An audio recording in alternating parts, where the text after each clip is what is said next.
All right, back out at the planter. Went and picked up the new fertilizer tank brackets and tanks. And we got hardware for it as well. So got the U-bolts. So we got 3 sets of U-bolts, tank brackets, tanks, and the straps.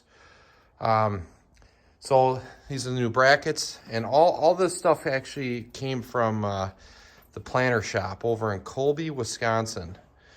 So if you're in Wisconsin or somewhere close to Colby area, look them up. Really nice people to deal with, and they carry tons of different planter parts. So in fact, they were probably one of the only people around that carry the brackets and the tanks. It was really tough to find these. There's some places online, but the problem is if you order this stuff online, you generally have to pay freight and get it basically on a pallet because it's, you know, such big and bulky stuff. The brackets aren't that heavy, the tanks aren't that heavy, but the tanks are fairly big. So we ran over and picked those up, and I got the middle tank set, just loosely mounted to check it out, make sure everything was good before I tighten everything down. Which the way the tank set up on this was before, it had a 300-gallon tank right in the middle, and that's what these brackets were for. So I was a little concerned that I was going to have to cut these off, but I think looking at it, this is going to be about perfect. I don't think I'd want to have these brackets any further out anyways on the tank. So they basically clear everything, no issues, so it should work. The planter, the seed sensor wiring runs nice and tight to it, but no issues there, which eventually I'm guessing I'll have to replace it because I did have some issues and I had to basically redo the whole harness. But Shoops and Egg Express do sell new harnesses, so it's not really the end of the world if I have to replace it, but just figured I'll like to get by and kind of test out the planter first and try to make kind of maybe a laundry list of things that it needs before I go replacing everything, because I did know that I was going to have to replace all the liquid fertilizer setup. So one thing, this is a 7000. It's not a conservation frame, meaning if you don't know, that this main frame here, this is a 5-inch by 7-inch square tube frame. If it's a conservation frame, I believe it's a square 7 by 7. Just because with the conservation frame, it was kind of meant more for no-till or minimum till and some harder soils. So that's what we got going on here. Now, these brackets will work on either frame. That's the nice thing about it. The only difference is the U-bolt. So they're just a different U-bolt to, you know, fit to the 7-inch square frame versus the 5 by 7. So with that being said, I'm gonna get the rest of the brackets up, get the tanks on just to clear up some space. I really didn't want to do this out in the cold, but I kind of need the shop space with some snow coming up, so we're gonna get them on here and out of the way.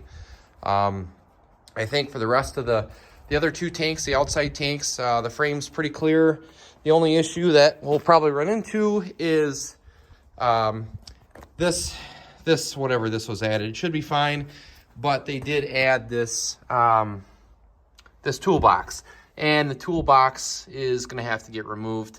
I'm hoping that those brackets will be okay on there. I just don't want to have to start cutting stuff, but if we get to that point, we get to that point, because I kind of like to touch up paint and get it kind of cleaned up so it's not rusting. But this planter I think it was sitting outside, so the paint was a little faded, and it's kind of got a quick spray paint job on it right now with spray can, but it looks better, and at least it'll try to prevent some rust. So, but I'm gonna work on these tanks, and when I get some stuff fabricated and set up, I'll give an update then. All right, so there's one tank. So 70-gallon yellow tank.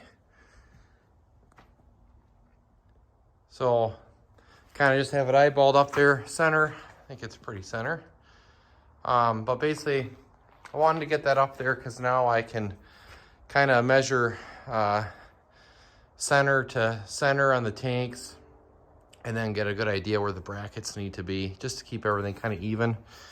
I still got to pull that toolbox off, but we'll work on this over here next, and show you what that looks like here in a little bit. All right, second one on.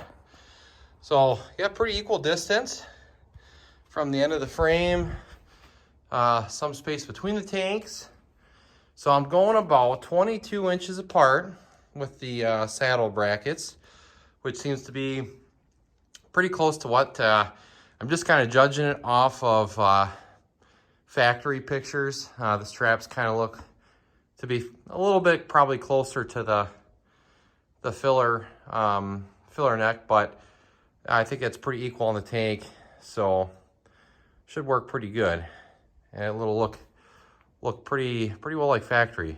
I was happy to find the yellow tank. So I'm not gonna put the straps on just yet, just in case I gotta move them around at all, but we gotta work on getting this toolbox off. So just had a bunch of old spare parts that kind of came with the planter, and I threw some parts in it for the marker arms. I took them off to fit it in here. So just a lot of junk, water got in it. So looks like we've got some new sensors. Didn't even know I had those. So go through this, get it apart, and then hopefully we can get that last tank mounted, and it'll start looking like a decent setup planter. And then we'll just have to figure out all the plumbing, and still undecided what I want to do for a pump yet. And then have to redo all the plumbing going down to the openers. Going to plan on using the factory Deere openers. Just have to figure out kind of what we're going to need for fertilizer. This is going to be my first liquid fertilizer planter, so going to be a little bit different. But anyways, we'll get working on this third tank to get this toolbox off and get it mocked up. All right, so I wasn't quite as lucky as I thought I was going to be. I had to grind off one of the brackets for that old toolbox. So probably what I'll do is eventually, when I get it dragged over to the shop, I may touch up a couple of spots where I don't know if they were grinding on it previously, or their old weld for some reason was digging in. I'm not sure what was going on there, but there's a little bit of pitting there too. I don't think I got too overzealous with the cutoff wheel, but maybe. So either way, I'll probably just fill that in with a little bit of bead, just to make sure there's no weak spots in the frame here. But for now, I'm probably going to throw a little bit of a primer on it, and we'll get the tanks just fabricated up that way. Plus, when I pull it over to the shop, then they're all on it, instead of worrying about these tanks just getting damaged or something. So that way they're on the planter. But anyways, we'll get these tank brackets on. This one should be pretty straightforward, because we can kind of cheat and use our base measurements off of this tank. So I kind of know I need to be about 6 inches in from this U-bolt on the outer row unit. That'll be center for that bracket, and then again 22 inches between the brackets. So we'll work on getting that on there and show you what it looks like. There you have it. Third tank is up there. So next step is we got to get these straps on. So I got this one already kind of loosely on here, just to kind of see how it goes. I don't really want to tighten them all up yet until I can kind of look over and make sure they all look pretty level and square with each other. So basically all it is it's a carriage bolt and nut on both sides. So, and then on the back, you can see there, and then it goes on the bigger part of the bracket there. So it's pretty simple. And then we can also kind of judge, looking at the straps, you know, how square we look with the top.